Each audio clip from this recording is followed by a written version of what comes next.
அவனுடைய சிங்காசனத்தினுடைய தாக்குதல் நமக்குள் இருக்கிறதா?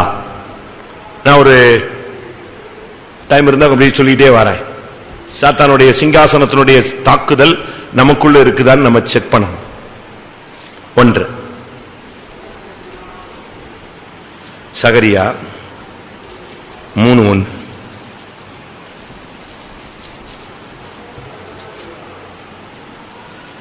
சீக்கிரம். சகரியா 3:1. அவர் பிரதான ஆசாரியனாகி யோசுவாவை எனக்கு காண்பித்தார். அவன் கர்த்தருடைய தூதனுக்கு முன்பாக நின்றான்.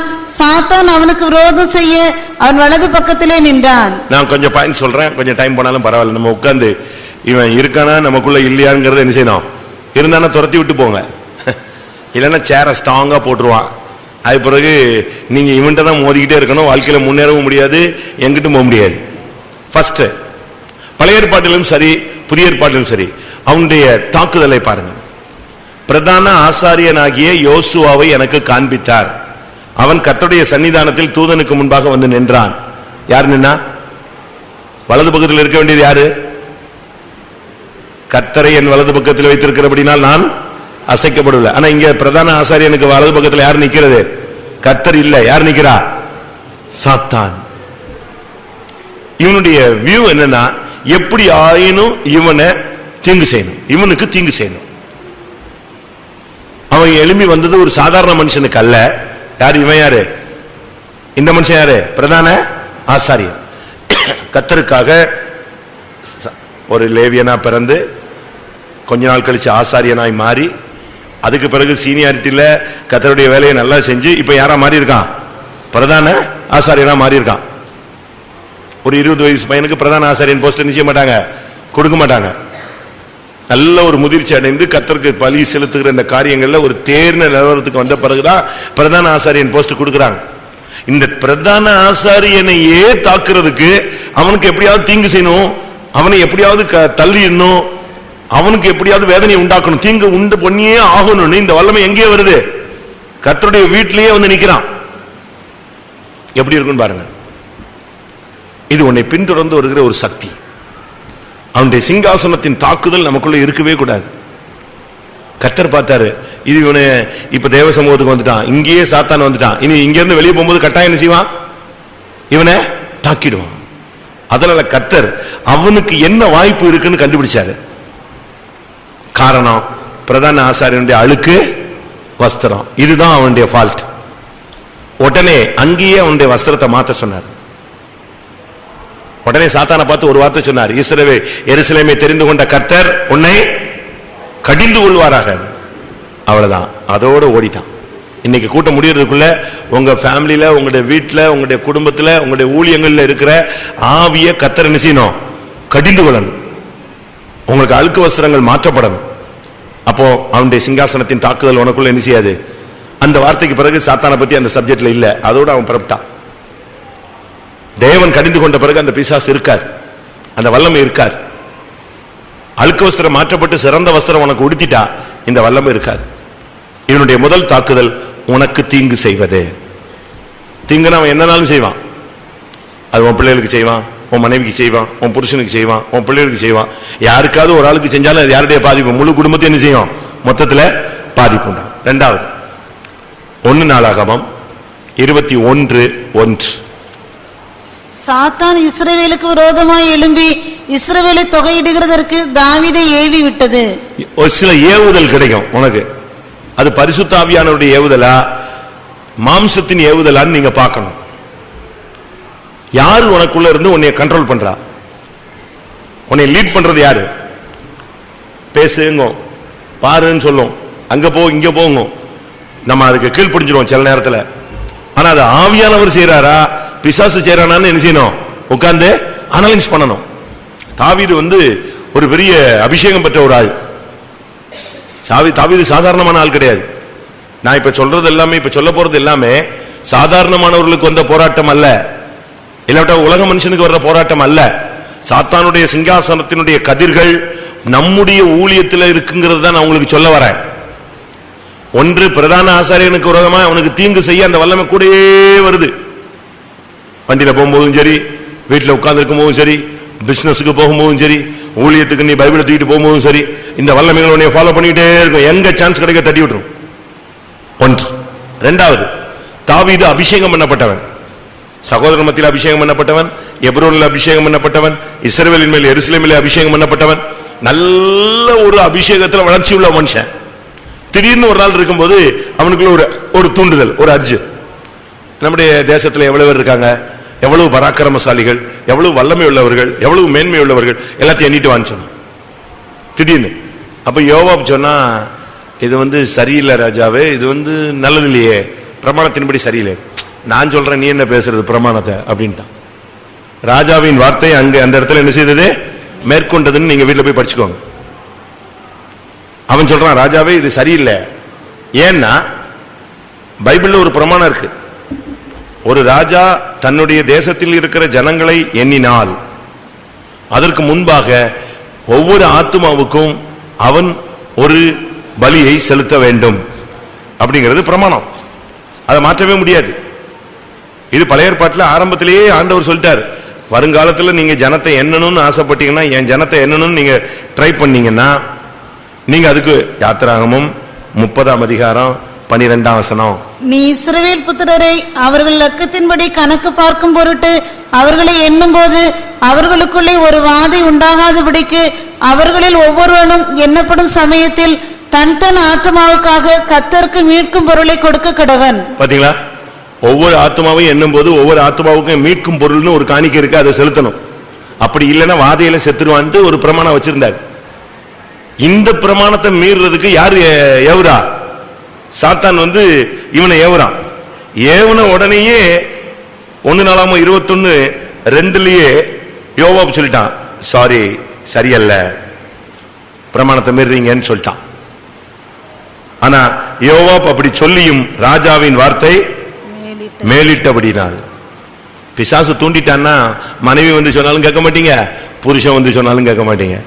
பிசாசு ஏவிட்டான், ஸ்ட்ராங்கா ஏவிட்டான்னா பாஸ்டர் சொன்னாலும் அது என்ன பெரிய பாஸ்டர் சொல்றது அப்படிமா. யாரு ஓவர்டேக் பண்ணிட்டா, சிங்காசனம் யாரு ஸ்ட்ராங்கா போட்டான்னு அர்த்தம். யார் போட்டா? பிசாசு ஸ்ட்ராங்கா போட்டான், அவ்வளவுதான். அதுக்கு பிறகு யாரு சொன்னாலும், யோவாப் ஒரு பெரிய பராக்கிரமசாலி, அவன் ரொம்ப தாழ்மையா சொன்னான், ராஜாவே கர்த்தர் தம்முடைய ஜனத்தை வர்த்திக்க பண்ணுவாராக, ஏன் இதெல்லாம் செய்யணும், அவசியம் இல்லாம ஏன் இந்த காரியத்தை செய்றீங்க, எல்லாரும் நீங்க சொன்னா தேசமே கீழ்ப்படிய போகுது, அது எவ்வளவு பேர் கீழ்ப்படிவான், என்ன கீழ்ப்படிவான், இதெல்லாம் எதுக்கு என்னணும், அப்படி பிரமாணம் இல்லையே, என்னன்னு பைபிள்ல ஒத்துக்கலையேன்னு சொல்றான். நான் சொல்றேன், நீ போய் செய்யிட்டான், முடிஞ்சு வச்சா. கொஞ்ச நேரத்தில் பாத்தீங்கன்னா ஒரு குறிக்கப்பட்ட பேர் செத்து போனார்கள், 70,000 பேர். 14ஆம் வசனத்துல பாத்தீங்கன்னா, அதனால் இஸ்ரவேலில் 70,000 பேர் மடிந்தார்கள். இவன் எண்ணி முடிக்கல, துவக்கம் தான் வந்துகிட்டு இருக்கு. அதுக்குள்ள சாவு எவ்வளவு? 10,000 அப்படின்னு சொல்லி முடிக்கிறதுக்குள்ள இல்ல ஒருத்தவங்க சொல்றான், இல்லங்க 2,000 பேர் செத்து போயிட்டாங்க. அடுத்து 20,000 அப்படிங்கிறான், இல்ல 7,000 பேர் செத்துட்டான். எண்ணும் போது உயிரோடு இருக்கிறவன் எண்ணி முடிச்ச பிறகு என்ன செய்யறான்? சாகுறான். இதே போல சில நஷ்டங்கள் வர்றதுக்கு பிசாசு நம்மளை ஏவுவான். சில பிசினஸ்ல போய் தலையை கொடுக்க சொல்லுவான், அங்க போய் சொல்லுவான், இங்க போய் சொல்லுவான், இதை செய்ய சொல்லுவான், அதை செய்ய சொல்லுவான். இது யாரு ஏவுறாங்கிறது உனக்கு என்ன செய்யணும்? பகுத்தறியணும். அதுக்கு தான் பரிசுத்த ஆவியில ஒரு தன்மை இருக்கு. 9 வரத்துல ஒரு வரம் என்னது? பகுத்தறியும் வரம், ஆவிகளை பகுத்தறிதல். ஒரு பெண் தாவீதுகிட்ட பேசுறா, அவன் எப்படி கேட்டுக்கிட்டே இருந்துட்டு, நீ வித்தியாசமா பேசுறிய, உன்னை யோவாப் தூண்டி விட்டானோ அப்படிங்கிறான். கரெக்டா கேட்கிறான். உடனே அவன் மிரண்டு போயிட்டா, ஆமா உண்மைதான். அவ்வளவு பகுத்தறிவு எல்லாம் இருந்துச்சு. ஆனா இப்போ சூழ்நிலை என்ன செய்யுது? மாறுது. சாத்தான் ஏவி விட்டான். சிலர் போய் பிசினஸ்ல அடி வாங்குவாங்க, ஊழியத்தில் அடி வாங்குவாங்க, எதையாவது போய் செஞ்சு சரியா மாட்டிக்குவாங்க.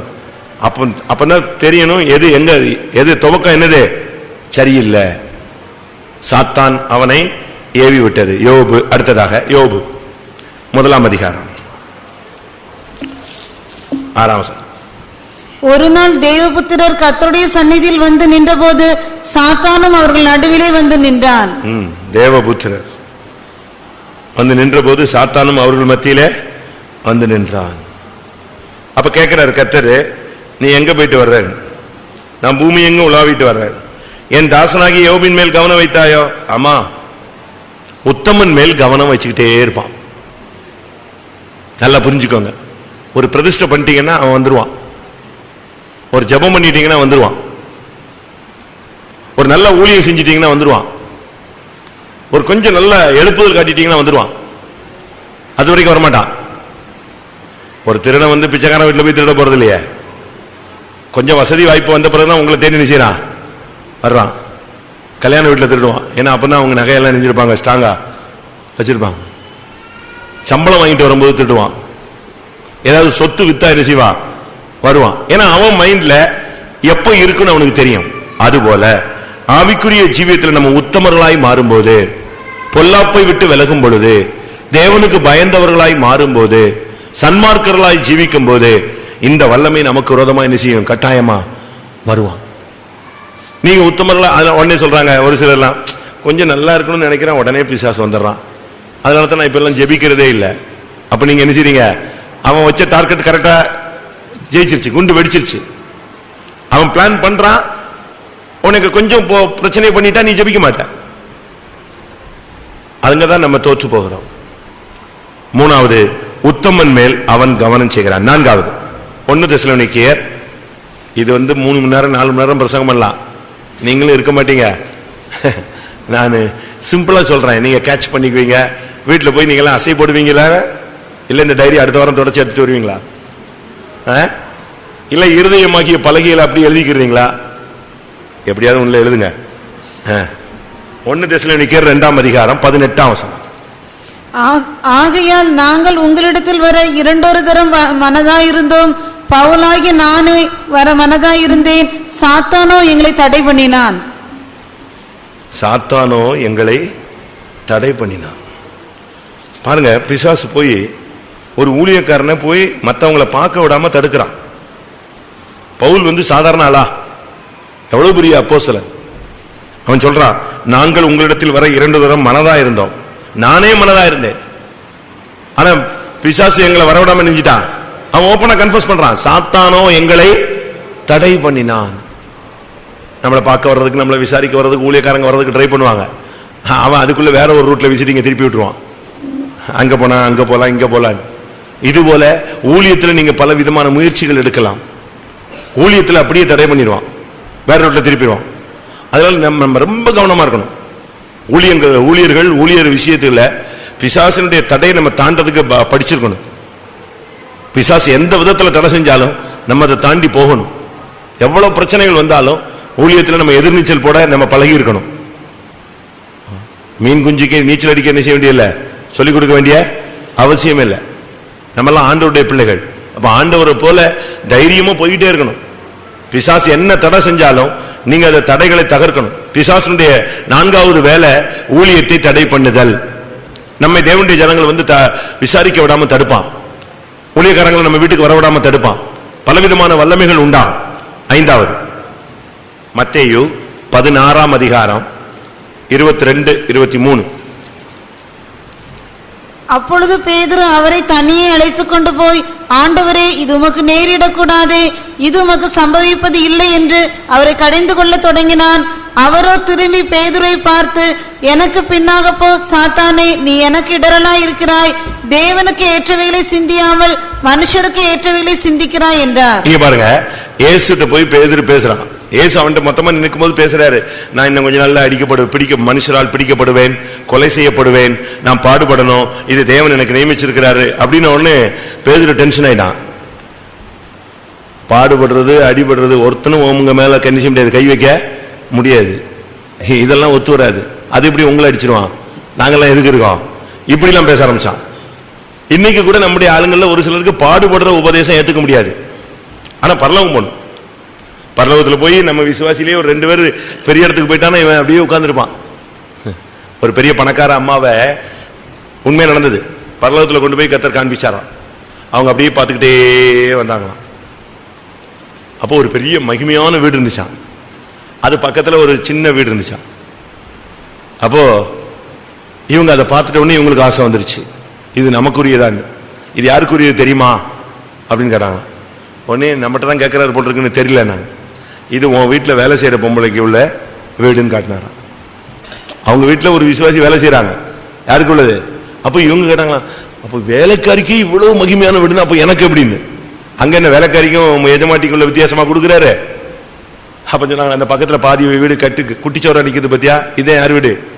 உன் வீடு. ஒழுங்கா இருந்தீங்கன்னா இதாவது கட்டிப்பட்டு நீ எங்க வருவ, வந்து சேருவேன்னு சொன்னாராம். அதுக்கு பிறகுதான் அதுக்கு தெய்வ பயமே வந்துருச்சான். அந்த சாதாரண வேலைக்காரி கர்த்தருக்கு உண்மையா உத்தமமா சேவை செஞ்ச அப்படின்னால அவளுக்கு ஒரு பெரிய மாளிகை. இவ அவளை வச்சுக்கிட்டு வசதியை வச்சுக்கிட்டு ஏமாத்திக்கிட்டு ஏச்சுக்கிட்டு புரட்டிக்கிட்டு மிரட்டிக்கிட்டு சுத்தின கேஸுக்கு என்னது, ஒரு குட்டி சோறு இருக்கு, அது நல்ல சோறா மாறுறதுக்கு என்ன செய்யணும், வாழ்க்கையை கிளியர் பண்ணிக்கோன்னு சொல்றாரு. எப்படி இருக்குன்னு யோசிச்சு பாருங்க. நம்ம ஆளுங்களுக்கு இன்னைக்கு பாடுபடக்கூடாது, ஆனா பரலோகத்துல மகிமையான இடம் என்ன செய்யணும் அப்படின்னு என்ன அர்த்தம்? விதைக்க கூடாது, அறுக்கிறதுக்கு ட்ரை பண்றான். சோம்பேறி விதைக்க மாட்டான், அறுப்புலயும் அவனுக்கு ஒண்ணு செய்யாது, கிடைக்காதுன்னு தான் பைபிள் சொல்லுது. பாடுபடணும். ஆண்டவர் மாம்சத்தில் இருந்த நாட்கள்ல பாடுபட்டார். பட்ட பாடுகளினாலே கீழ்ப்படிதலை கற்றுக்கொண்டு தான் பூர்ணராய் மாறினார். மாம்சத்தில் பாடுபடுகிறவன் பாவங்களை விட்டு ஓய்ந்திருப்பான். நீங்க வீட்டிலேயே நல்லா பாடுபடணும், ஊழியத்துல அதை விட டபுள் பாடுபடணும். இப்ப நீங்க வேலை ஸ்தலங்கள்ல போனா பாருங்க, கான்ட்ராக்ட்ல வேலை கிடைச்சு சேர்ந்துட்டீங்கன்னா இவ்வளவு ப்ரொடக்ஷன் கொடுத்தா இவ்வளவு சம்பாதிக்கலாம்னு சொன்னா நீங்க என்ன செய்றீங்க, விட்டாம நைட்டு கிடப்பீங்கல்ல. 3 டியூட்டி மொத்தமா செய்ய சொன்னா கூட செஞ்சிருவான். ஆனா கர்த்தருக்காக நம்ம என்ன பாடுபடுறோம்? பேதுருவிட்ட வந்து அந்த ஆவி உள்ள பூந்துருச்சு, பாடுபடக்கூடாது, அதெல்லாம் வேண்டாம், தேவையில்லை, அப்படிலாம் ஒண்ணும் சொல்லல ஆண்டவர், அப்படிலாம் சொல்லல. ஏசு சொன்னார், அப்பாலே போ சாத்தானே, வெளியே போ, தேவனுக்கு ஏற்றவர்களை சிந்தியாமல் மனிதனுக்கு ஏற்றவர்களை சிந்தி. அப்ப தேவனுக்கு ஏற்ற சிந்தைன்னா என்ன, மனிதனுக்கு ஏற்ற சிந்தைன்னா என்ன? மனிதனுக்கு ஏற்ற சிந்தை பாடுபடக்கூடாது.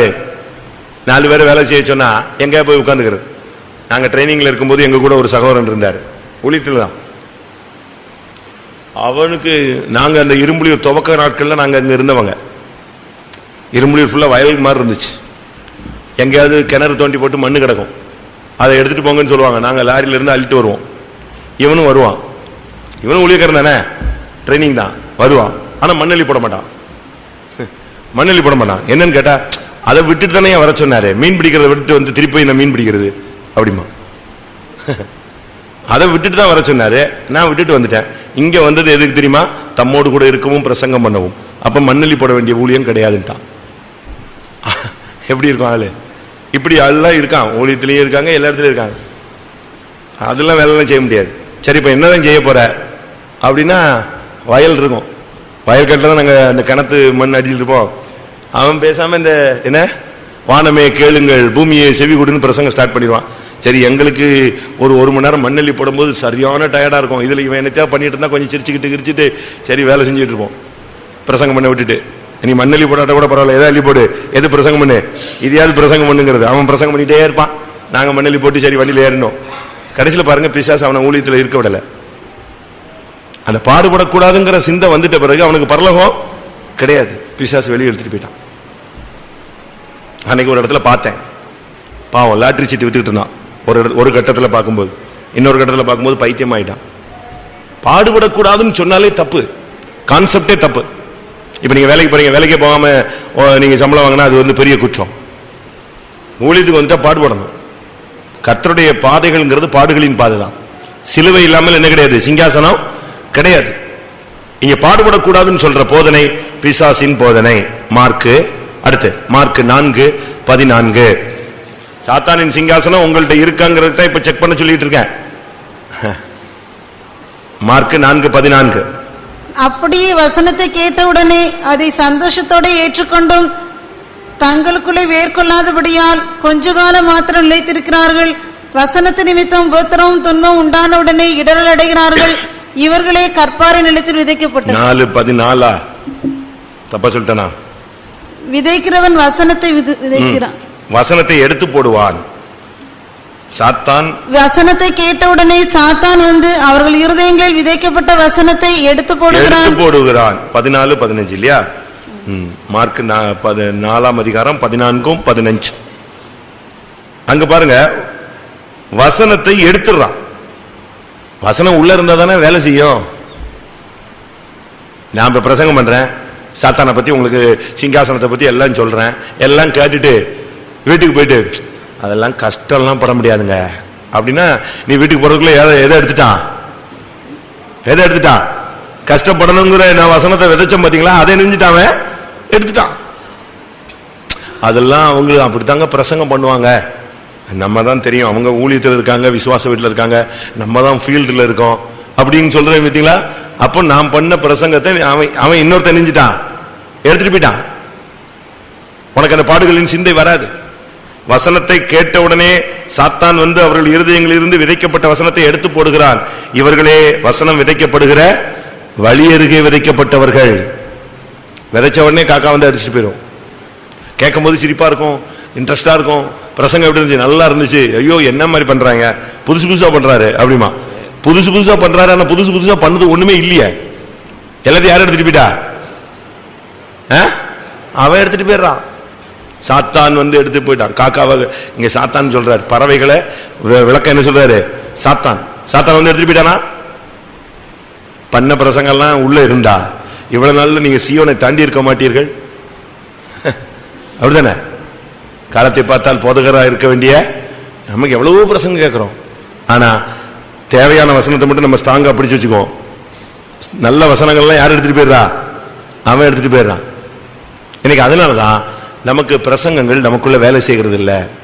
வசனம் தான் அனுப்பின காரியம் செய்யும்படி வாய்க்கும். ஆனா செய்யறதுக்குள்ள எதை எடுத்துட்டு போயிட்டான்? இவன் வசனத்தையும் எடுத்துட்டு போயிடுறான், வெளியே கொண்டு போயிடுறான். விதைக்கப்பட்ட விதைய எடுத்துட்டு போயிடுறான். அதனால சும்மா உட்காந்துட்டே இருக்க வேண்டியதான், ஒண்ணுமே உழைக்காது. ஒருத்தன் போய் விதைச்சிட்டு கொஞ்ச நேரத்தில் வந்து பறவை அவ்வளோத்தையும் எடுத்துட்டு போயிடுச்சுன்னா என்ன பிரயோஜனம்? அதனாலதான் விதைச்சிட்ட உடனே என்ன செய்வாங்க? லைட்டா அதுக்கு மேல ஒரு லெவல் பண்ணுவாங்க, பார்த்திருக்கீங்களா? அப்படியே எடுத்துட்டு போயிடுவான், அதை மூடிடுவான். அப்பதான் அது முளைக்கும். இல்லைன்னா மற்ற பறவை அடிச்சுட்டு போயிடும். நமக்குள்ள விதைக்கப்பட்ட வசனங்கள் எடுக்கப்பட சாத்தானுக்கு நாம் இடம் கொடுக்க கூடாது. அடுத்ததாக லூக்கா 13:16. லூக்கா 13:16. இயேசு ஓய்வு நாளிலே சுஸ்தமாக்கினபடியால் ஜெப ஆலய தலைவன் கோபமடைந்து ஜனங்களை நோக்கி, வேலை செய்கிறதற்கு 6 நாள் உண்டு. இருங்க நீங்க தப்பா வாசிக்கிறீங்களே. 17. நான் என்ன சொன்னேன்? தப்பா சொல்லிட்டேனோ?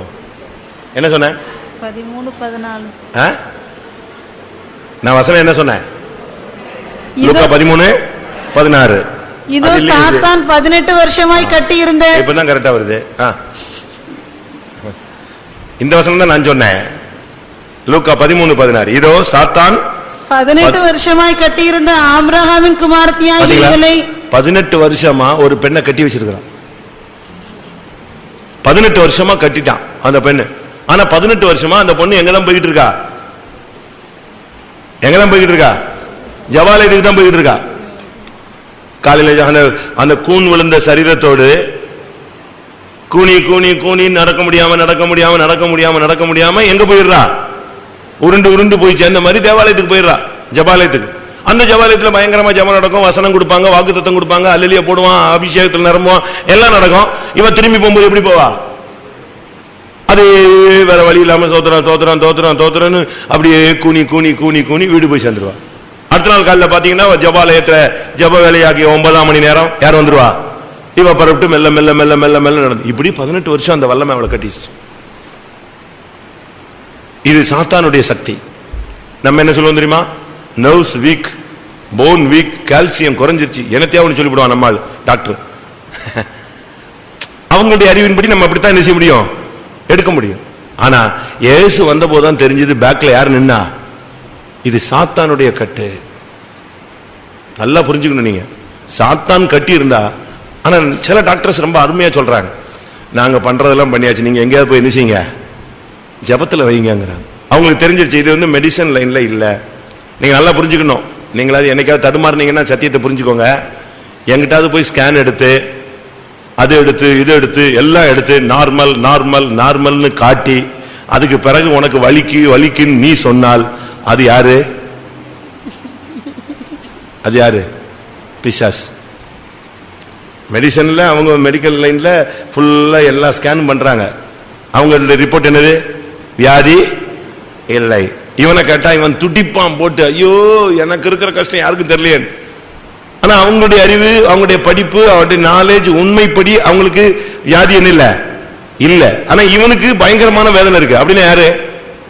பின்னால ஒரு ஆள் இருக்கான், அவன் தான். அவன் எம்ஆர்ஐ ஸ்கேன்ல வரமாட்டான்.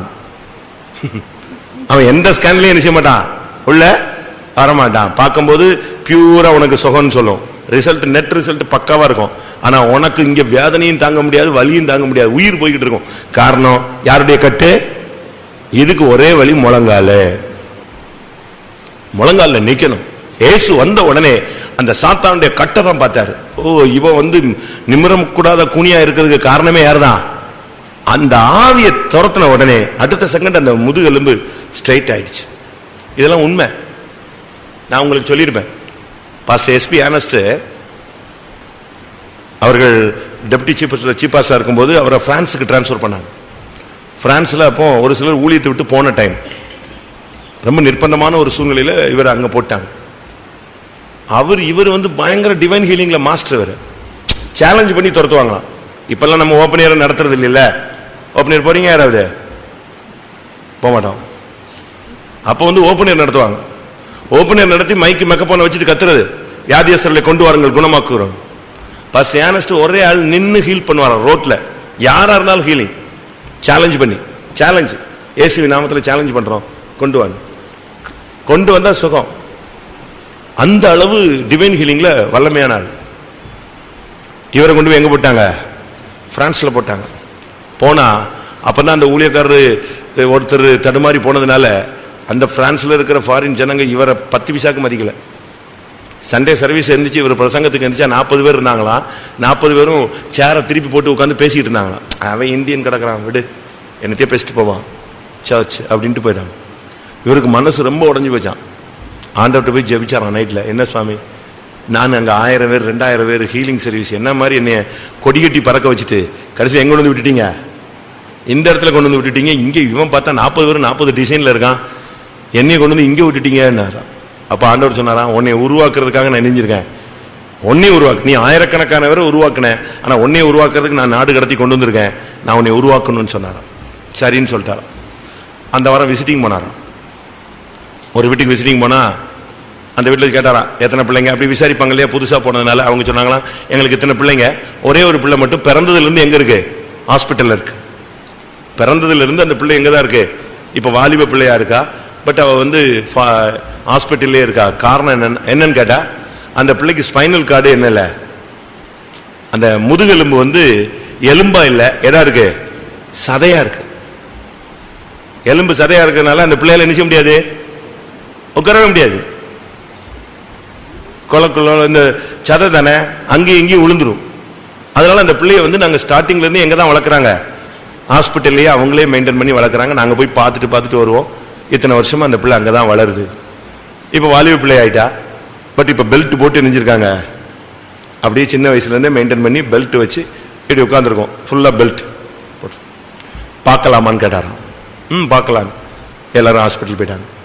ஹாஸ்பிட்டலில் போய் அந்த பிள்ளைக்கு கொஞ்ச நேரம் உட்காந்து இவர் பேசி நல்ல சுவிசேஷத்தை சொல்லி, அதுக்கு பிறகு ஃபெய்த்தை, விசுவாசத்தை அவளுக்கு ஊட்டி, ஒரு லிமிட்டுக்கு பிறகு அவளுக்குள்ள ஒரு எதிர்பார்ப்பை கொண்டு வந்துட்டு தலையில கை வச்சு ஒரு ஜபம் முடிஞ்ச உடனே அந்த பிள்ளை சொல்லிச்சு, பெல்ட்டை கலத்துங்க, எனக்கு ஒரு மாதிரி இருக்குன்னு சொன்னாலாம். அவங்க சொல்லிருக்காங்க, டாக்டர்ஸ் வந்துட்டு பெல்ட்டை கலத்தவே முடியாது, 17 வருஷம் ஆச்சு, பெல்ட்டை கலத்துனா திருப்பி மொத்தமா கொலாப்ஸ் ஆயிடும், எங்கிட்ட ஒடியும் எங்கிட்ட நிற்கும், எங்க சதை இருக்கும்லாம் சொல்ல முடியாது, ரொம்ப மோசமாயிடும். அந்த பிள்ளை எனக்கு ஒரு மாதிரி இருக்கு, கலத்து. கடைசியில மணிக்கணக்கா போராடி லாஸ்ட்ல இனிமேல் நாங்க பெல்ட் போட மாட்டோம் அப்படின்னு சொல்லி வார்ன் பண்ணி பெல்ட்டை கலத்துனாங்க. அந்த பிள்ளை எந்திரிச்சு உட்கார்ந்துட்டா, நடந்துட்டா, எந்திரிச்சு நின்றுட்டா. டாக்டர்ஸ் எல்லாம் மிரண்டுட்டாங்க. என்னன்னு கேட்ட பிறகுதான் சொன்னாங்க, இவர் வந்து என்ன செஞ்சார், தலையில கை வச்சு ஜெபம் பண்ணார். அன்னையோட அந்த பிள்ளைக்கு எது கிளியர் ஆயிடுச்சு, அந்த ஸ்பைனல் கார்டாக இருந்த சதை எதா மாறிடுச்சு, முதுகு எலும்பா மாறிடுச்சு. சதையா இருந்தது உடனே. அடுத்த வாரம் சண்டே சர்வீஸ்ல பார்த்தா எல்லாம் 40 சேர் அட்டென்ஷன்ல கரெக்டா உட்காந்துருக்காங்க. எல்லாம் மிரண்டு போய் உட்காந்துருக்காங்க. 40 பேர் ஸ்தோத்திரம் பண்ணிட்டு, இவ்வளவு பவர்ஃபுல்லா கர்த்தருடைய வல்லமை வெளிப்படுது. அந்த வல்லமை கட்டி வச்சிருந்துச்சு, நம்மையும் கட்டி வச்சிருக்கோம். சாத்தான் 18 வருஷமா இந்த பெண்ணுடைய முதுகை நெஞ்சிருச்சு, கட்டி வச்சிருச்சு. ஜபாலயத்துல தான் இருக்கா. ஜபாலய தலைவர்கள்லாம் எத்தனையோ வருஷமா ஜபிக்கிறாங்க. நீங்களும் ஜபத்துக்கு வந்துட்டு போய்கிட்டே இருப்பீங்க. எத்தனையோ பாஸ்டர்ஸ் உங்களுக்கு ஜபிச்சிருப்பாங்க. ஆனா சாத்தானுடைய கட்டா இருக்கும், அவனுடைய சிங்காசனம் வீட்டுல இருக்கும். அதை உடைக்கணும். அது கிளியர் ஆயிடுச்சுன்னா இந்த கட்டு நெஞ்சிரும், அவுந்துரும். அடுத்ததாக லூக்கா 22:31. லூக்கா 22:31. பின்னும் கர்த்தர், சீமோனே சீமோனே, இதோ கோதுமையை சுளையினால் புடைக்கிறது போல சாத்தான் உங்களை புடைக்கிறதற்கு உத்தரவு கேட்டுக்கொண்டான். இன்னைக்கு அநேகரை புடைக்கிறதுக்கு உத்தரவு கேட்டுக்கிட்டே இருக்கான். டெய்லி பிரச்சனைக்கு காரணம் இதுதான். டெய்லி ப்ராப்ளத்துக்கு காரணம் டெய்லி அவன் நெஞ்சிட்டே இருக்கான், புடைக்கிறான். எல்லாம் எந்த நேரத்திலையும் பாத்தீங்களா? இப்ப நம்ம வீடுகளில் புடைக்கிற வேலை இல்லை. இப்ப கல் நீக்கி குருணை நீக்கி உங்களுக்கு எல்லாம் தரப்படும். அப்படி பியூரா அரிசி கையில கொடுத்துறான். அதனால நம்ம ஆளுங்களுக்கு அதை பத்திலாம் தெரியாது. பழைய வீடுகள் எல்லாம் பாத்தீங்கன்னா டெய்லி எது நடந்துகிட்டே இருக்கும், புடைக்கிற வேலை நடந்துகிட்டே இருக்கும். சாத்தான் இந்த வேலையை செஞ்சுக்கிட்டே இருக்கான். ஆண்டவர்கிட்ட போய் கேட்டான், சீசர்கள் எல்லாம் புடைக்கட்டுமா? என்ன விஷயம்? பேதுருவை புடைக்கட்டுமா? அதனாலதான் அவனை கூப்பிட்டு சொன்னாரு, சாத்தான் உன்னை புடைக்கிறதுக்கு நெஞ்சிட்டு இருக்கான், உத்தரவு கேட்டுக்கிட்டே இருக்கிறான், நீ கவனமா இருன்னு சொன்னார். யார் வீட்டுல இருந்து புடைக்கிறானா? புடைக்கிறான்னா அவன் சிங்காசனம் அங்க போட்டான்னு அர்த்தம். டெய்லி பிரச்சனை கிளப்புவான், யார் மூலமாவது கிளப்புவான். உன் சமாதானத்தோடு ஒரு நாள் உன்னை இருக்க விட மாட்டான். இதுதான் அவனுடைய தந்திரமான தாக்குதல். அடுத்ததாக அப்போஸ்தலர் 5:3.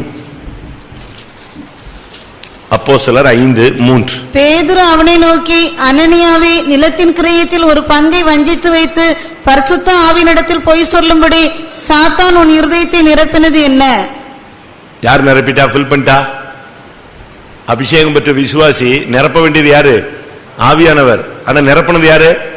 சாத்தான் நிரப்பிட்டான். பொய் சொல்றதுக்கு, பண விஷயத்துல பொய் சொல்றதுக்கு சாத்தான் நிரப்பிட்டான்.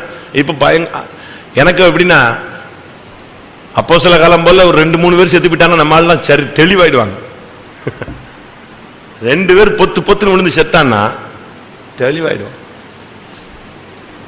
சென்னையில் ஒரு சர்ச் இருந்துச்சு, இருக்கு, அரக்கோணம். அந்த சர்ச்சில் பாஸ்டர் சாம் இருந்தார். அவர் இப்ப இறந்துட்டார், கெல்லிஸ்ல வச்சு இறந்துட்டார். ரொம்ப பவர்ஃபுல் மேன். பிரச்சனையான நேரத்தில் அவர் அந்த சபையில போட்டாங்க. சபையில போட்டா இவர் போன உடனே அவங்களுக்கு இவரை பத்தி தெரியாது, இவர் யாருன்னே தெரியாது. புதுசா ஒருத்தர் வந்திருக்காருன்ட்டு அங்க எல்லாம் அடிச்சுக்கிட்டாங்க. சபையில குழப்பம், ஊழியக்காரங்களுக்கும் விசுவாசிகளுக்கும் போராட்டம், விசுவாசிகளுக்கும் போராட்டம். இவன் குரூப் அவன் குரூப், அந்த சபையே ஒண்ணுலாமாக்கிட்டாங்க. இவரை தூக்கி போட்டாங்க சீர்திருத்தவாதின்னு சொல்லி. இவரை தூக்கி போட்டா இவர் போய் 2 நாள்ல அங்க இருந்தாரு, பேசாம ஜெபம் பண்ணிட்டு அமைதியா போய்கிட்டு இருக்காரு. ஒரு நாள் மத்தியானம் சாப்பிட்டு படுத்திருக்காரு. திடீர்னு பார்த்தா ஒரே சண்டை. சில விசுவாசிகள் உள்ள பூந்து சிஸ்டர்ஸ் அடிக்க போய் அப்படி இப்படின்னு ரகலை பண்ணி உள்ள வந்தாங்க. இவர் திடீர்னு எந்திரிச்சு போயிருக்காரு. 10-20 பேர் நின்றுட்டு ஒரே கத்திட்டு அப்படி இப்படின்னு. இவருக்குள்ள உடனே ஒரு அபிஷேகம். சாகணும்னு நினைக்கிறவெல்லாம் ஓடிடு, சாகணும்னு நினைக்கிறவெல்லாம் சர்ச்சுக்குள்ள நில்லு, உயிரோட இருக்கணும்னு நினைக்கிறவெல்லாம் ஓடுனாராம். எப்படி இருக்கும்? உயிரோட இருக்கணும் வாழணும்னு ஆசைப்படுறவெல்லாம் வெளியே ஓடிடு, சாகணும்னு நினைக்கிறவெல்லாம் நில்லுனாராம். 2-3 பேர் நின்னா, மத்த அவ்வளவு பேர் நினைச்சிட்டான். ஃபர்ஸ்ட் வார்த்தையே இதுதான், பிரசங்கம்லாம் இல்ல. அந்த செகண்ட் ஃபீல்ட்ல வந்த உடனே ஓடியே விட்டான். பாதி பேர் கொஞ்சம் பேர் நின்றுட்டு வாக்குவாதம் பண்ணிட்டு இருந்தான். சரி போன்ட்டாராம். அந்த சண்டை சொன்னாராம், இந்த வாரம் ஒரு நியாய தீர்ப்பு அப்படின்னாராம். அந்த வாரம் ஒருத்தன் அவுட்டு, செத்தான். எந்த சண்டை நியாய தீர்ப்புன்னு ஒரு வார்த்தை சொல்றாரோ இப்படியே 20 பேர் செத்தான் அந்த சர்ச்சில். ஆவியானவர் சொல்றாரு, இந்த வாரம் ஒரு நியாய தீர்ப்பு அப்படின்ட்டாருன்னா முடிஞ்சுது. அது பிறகு பிரசங்கம் பண்ணுவாரு, ஆவியில் நிரம்புவாரு, எல்லாரையும் விசிட்டிங்லாம் பண்ணுவாரு. அந்த வாரம் சர்ச்சில் அந்த குழப்பவாதி அவுட். அடுத்த 4 வாரம் 3 வாரம் கழிச்சு அடுத்த நியாய தீர்ப்பு சர்ச்சில் அப்படின்னாருன்னா அடுத்தவங்க காலி. இப்படி அதோட அந்த சபை இது வரைக்கும் ஒருத்தங்க கூட கிழிச்சு பூச்சி சத்தம் கூட போட மாட்டான். அதோட சாகிறது மேல் அப்படிலாம் இருந்துச்சு. அனனியா வந்து நிக்கிறான், கேட்கிறார், நிலத்தின் கிரயத்தை இவ்வளவுக்கு தான் விற்றீர்களா?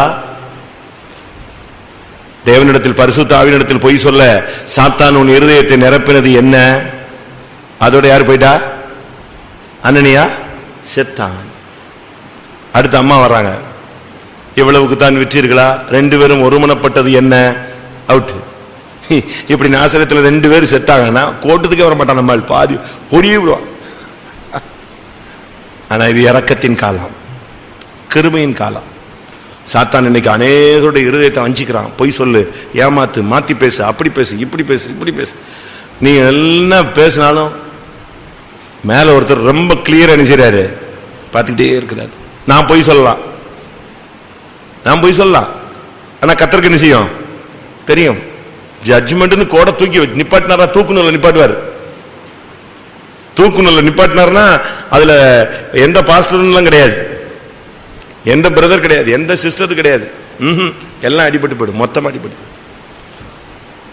சாத்தான் நம்முடைய இருதயத்தை நிரப்ப இடம் கொடுக்க கூடாது. 2 கொரிந்தியர் 12ஆம் அதிகாரம் 7ஆம் வசனம். அன்றியும் எனக்கு வெளிப்படுத்தப்பட்டவைகளுக்குரிய மேன்மை நிமித்தம் நான் என்னை உயர்த்தாதபடிக்கு என் மாம்சத்திலே ஒரு முள் கொடுக்கப்பட்டிருக்கிறது. என்னை நான் உயர்த்தாதபடிக்கு அது என்னை குட்டும் சாத்தானுடைய தூதனா இருக்கிறது. யார கூட்டிட்டு இருக்காங்க? ஒரு சாதாரண விசுவாசி இல்ல. இது சொல்ற ஆளு சாதாரண விசுவாசி அல்ல, ஒரு வல்லமையான தேவனுடைய மனிதன். அவன் சொல்றான், சாத்தான் என்னை குட்டும், சாத்தானுடைய தூதன் நெஞ்சிட்டு இருக்கான், என்னைய குட்டிக்கிட்டே இருக்கான், ஒரு முள்ளு வச்சு குத்திக்கிட்டே இருக்கான். வல்லமையான மனுஷங்க, 3ஆம் வரைக்கும் எடுத்துக்கொள்ளப்பட்ட மனுஷன். அவனுடைய கச்சை உருமால தொட்டாலே அவனுக்கு என்ன கிடைக்கும்? சுகம் கிடைக்கும் மற்றவனுக்கு. அவ்வளவு பவர்ஃபுல் மேன். ஆனா இங்க என்ன நடந்துச்சு? அவன் சொல்றான், ஒரு முள்ளு என்னை குத்துது. யாரவன்? சாத்தானுடைய தூதன் குத்திட்டே இருக்கான் என்னைய. இன்னைக்கு நம்முடைய சரீரத்தில் எப்படிப்பட்ட தாக்குதல் இருக்கா? நம்முடைய மனதில் எப்படிப்பட்ட தாக்குதல் இருக்கா? நம்முடைய குடும்பத்தில் எப்படிப்பட்ட தாக்குதல் இருக்கா? யோசிச்சு பாருங்க. இன்னும் 2 சொல்றேன். லூக்கா 22:3. லூக்கா 22:3. அப்பொழுது 12 ஒருவனாகிய ஸ்காரியோத்து என்னும் மறுபேர் கொண்ட யூதாசுக்குள் சாத்தான் புகுந்தான். சாத்தான் இவன் இன்னும் சாதாரண ஆள் கிடையாது. 3 வருஷம் அப்போஸ்தலனாக கர்த்தரோடு செயல்பட்டு அந்த பணப்பை மொத்தத்தையும் இவன் கையில தான் வச்சிருந்தான். ஆனா அவனுக்குள்ள யார் பூந்தா? சாத்தான் பூந்தான். அவனுக்குள்ள பூந்ததுதான் பெரிய கேடு. பேதுருக்குள்ள பூந்தான், பேதுரு தப்பிட்டான். பவுல போட்டு கூட்டினா பவுல் தப்பிட்டான். சகரியாட்ட தட்டினா சகரியா தப்பிட்டான். தாவீதை ஏவனா தாவீது எப்படியே தப்பி வெளியே வந்துட்டான். யோபு மேல தட்டினா யோபு தப்பிட்டான். எப்படி நீங்க படிச்சு பாத்தீங்கன்னா எத்தனையோ பேரை தட்டி தட்டி தட்டி அவ்வளவு பேரும் தப்புனாங்க.